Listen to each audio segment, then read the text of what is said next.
बुजुर्गों,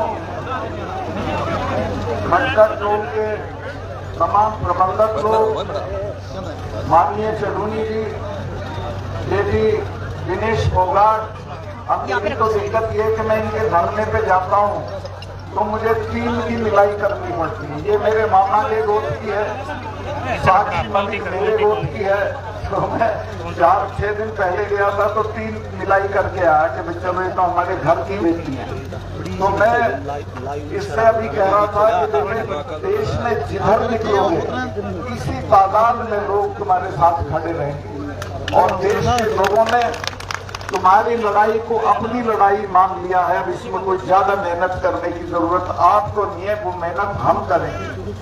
मैं आपको एक बात बताऊं, 2 हफ्ते पहले मैंने एक इंटरव्यू में उस अखबार वाले को बताया कि पुलवामा में हमारे 40 जवान शहीद हो गए थे। जब मैं वहां गया और मैंने सारा नक्शा देखा और लौट के आया तो प्रधानमंत्री कहीं गए हुए थे, शूटिंग करा रहे थे अपनी, उनका टेलीफोन आया।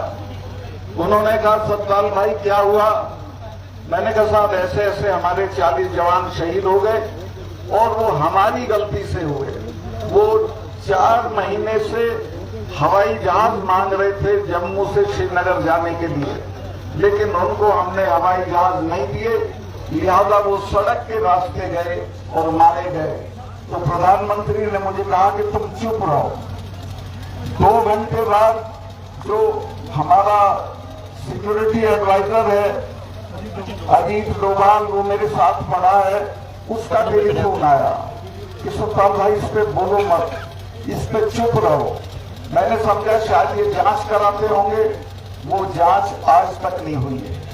वो सिर्फ एक बहाना ढूंढ रहे थे कि इस सवाल पे पाकिस्तान की तरफ मोड़ गए और चुनाव लड़ जाएं। हमारे 40 बच्चों की लाश पे खड़े होकर ये चुनाव जीते हैं। मैं आपसे निवेदन करना चाहता हूं, अब की उनकी लाश पे इनको भस्म कर देंगे और इनको हम सजा देंगे कि इन्होंने कैसे हमारे बच्चों के साथ लापरवाही बरती। 5 हवाई जहाज सरकार के लिए बड़ी चीज नहीं होती।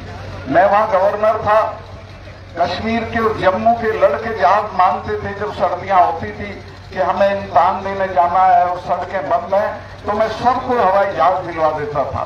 तो एक तरह से जानबूझ के उनको मरवाया गया ताकि चुनाव में इसका इस्तेमाल हो सके। और ये ऐसे लोग हैं कि चुनाव जीतने के लिए अगर सारे देश में आग लगानी हो तो वो भी करा सकते हैं। मैं आपसे हाथ जोड़ के प्रार्थना करता हूं कि अपने 40 बच्चों की मौत का बदला इस बार के चुनाव में हमको लेना है और जरूर लेना। दूसरे, अभी चूंकि मैंने ये बोल दिया है तो मेरे स्टाफ को तंग कर रहे हैं। मेरे स्टाफ के लोग जो साधारण लोग हैं 6-6 दिन से सीबीआई उनका इंटरोगेशन कर रही है। जिनके खिलाफ मैंने इल्जाम लगाए थे उनका किसी का इंटरोगेशन नहीं हो रहा। मेरी सारी सिक्योरिटी विड्रॉ कर ली है। मैं 2 कमरे के किराए के मकान में रह रहा हूं, कोई गवर्नर नहीं रहता। कश्मीर का गवर्नर जब रिटायर होता है तो उसे दिल्ली में बंगला मिलता है, उसको 70 लोगों की सिक्योरिटी मिलती है। मेरे पास 1 सिपाही है, सिर्फ 1 सिपाही है। मेरे साथ कुछ भी हो सकता है, लेकिन मुझे आपका हौसला है। मैं आपके भरोसे पे लड़ रहा हूं और जब तक इनको हटा नहीं लेंगे तब तक लड़ता रहूंगा। इन बच्चियों की लड़ाई को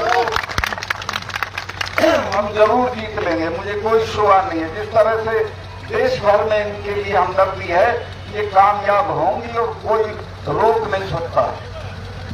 किसानों के मामले में जब 4 महीने तक किसान पड़े रहे बॉर्डर पे तो मैं मिलने गया प्रधानमंत्री से। जेल में इस्तीफा दे गया था गवर्नरशिप का। मैंने कहा कि साहब ये 4 महीने से पड़े हैं, इनसे कोई बातचीत कर लो। तो बहुत घमंड में थे, बोले कि चले जाएंगे सरकार। मुझे गुस्सा आया, मैंने कहा साहब आप इनको जानते नहीं है, तब जाएंगे जब आप चले जाओ। ये जो सिख भाई हैं इनके तो गुरु ने अपने 4-4 साहबजादे शहीद करा दिए थे, समझौता नहीं किया था। जब मिसेस गांधी ने ब्लू स्टार किया उसके बाद 1 महीने तक अपने फार्म हाउस पे महामृत्युंजय का पाठ कराया था। नेहरू उनके भतीजे थे, मेरे दोस्त थे, उन्होंने पूछा बुआ आप तो इसको नहीं मानती थी? तो उसने कहा तुम्हें पता नहीं है, जिसने इनका स्वर्ण मंदिर छुआ है वो जिंदा नहीं है, ये मुझे मारेंगे। और वो मारी गई, जनरल वैद्य मारे गए। और ये जो 3 कानून वापस हुए हैं, ये समझ लेना ये हमारे कहने से नहीं हुए, ये डर में हुए। और अपने लोगों का मैंने कहा कि जो हमारे वाले हैं ये तो हर 6 महीने लाल किले पे चढ़े रहते थे, इन्होंने तो आगरा में अकबर की कब्र उखाड़ ली थी और उखाड़ के दाह संस्कार कर दिया था। तो मैं कहा जब किसी से लड़ो तो ये जान लो कि किससे लड़ रहे हो, इनसे लड़ा नहीं जाता, कुछ ले दे के समझौता कर दो। 2-3 महीने बाद माफी मांग के वो बात मानी। और हाँ, किसान के पास 2 ही चीजें थी, एक जमीन थी और एक इनके बच्चे फौज में चले जाते थे। वो रास्ता भी बंद कर दिया। एक अग्निवीर योजना लाए हैं जिसमें 4 साल की नौकरी होगी और उसके बाद रिटायर होके आ जाएंगे, उसको कहीं नौकरी नहीं मिलेगी, ज्यादा से ज्यादा चौकीदारी मिलेगी।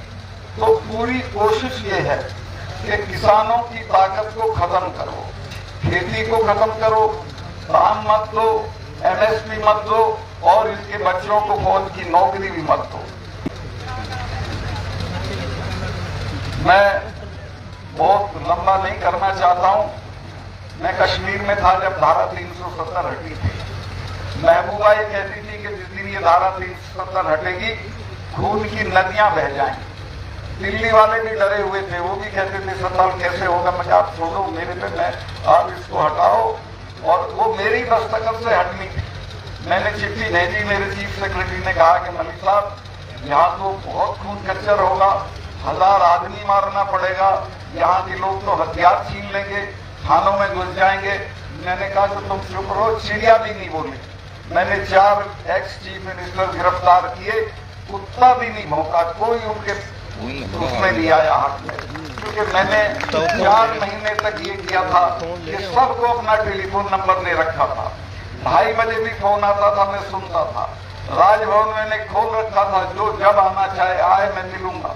और नतीजा ये हो गया था। और लोगों को मैंने समझाया कि ये 250 टेररिस्ट हैं, इनको लेके तुम दुनिया की दूसरे नंबर की पहुंच से लड़ के क्या हासिल कर लोगे, सिवाय ये मारे जाएंगे चिड़िया की तरह और कुछ नहीं होगा। बातचीत से सब कुछ हो सकता है। और मैं नेताओं के बच्चे तो लंदन में पढ़ रहे हैं, तुम्हारे मरते तुम क्यों बेवकूफी करते हो, वो बात उनकी समझ में आ गई थी। और जब ये पकड़े गए तो किसी ने कुछ नहीं किया। मुझे ऐसे फोन जरूर आए कि साहब इन्हें अभी आसानी से मत छोड़ना, थोड़ा देर से छोड़ना। एनीवे, जो होना था वहां के बहुत सारे काम है, मैं क्या गिनवाऊं, मुझे मौका नहीं है।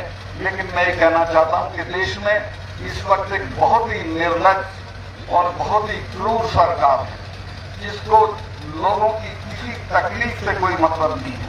ये बच्चियां जब जीत के आती हैं तो इन्हें अपने बंगले में बुला के फोटो कराता है, चाय पिलाता है और कहता है हमारी बच्चियां जीत के आ गई और अब ये पढ़ी है तो इनकी कोई सुध नहीं दे रहा है।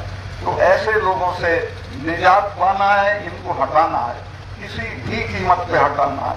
और मैं आश्वस्त हूं, मुझे पूरे देश से जिस तरह के संदेश आ रहे हैं, जो आपकी मैं भीड़ देखी, ये अद्वितीय है, अभूतपूर्व भीड़ है।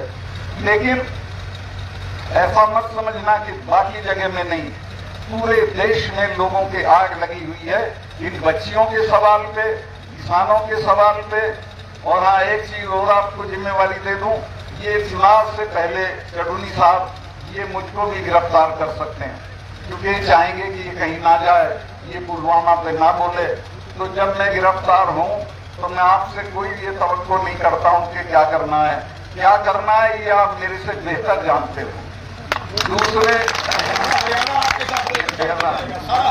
और ये जो चडुनी साहब है, संघर्षशील आदमी है, ऐसे लोगों को आगे बढ़ाइए और अपनी बच्चियों की मदद करिए। 28 तारीख को विनेश फोगाट ने आपको बताया है, बहनें भी जाएं तो और अच्छा है, नहीं तो पुरुष और लड़के तो जरूर जाएं और 28 को जाके पार्लियामेंट का उद्घाटन करें।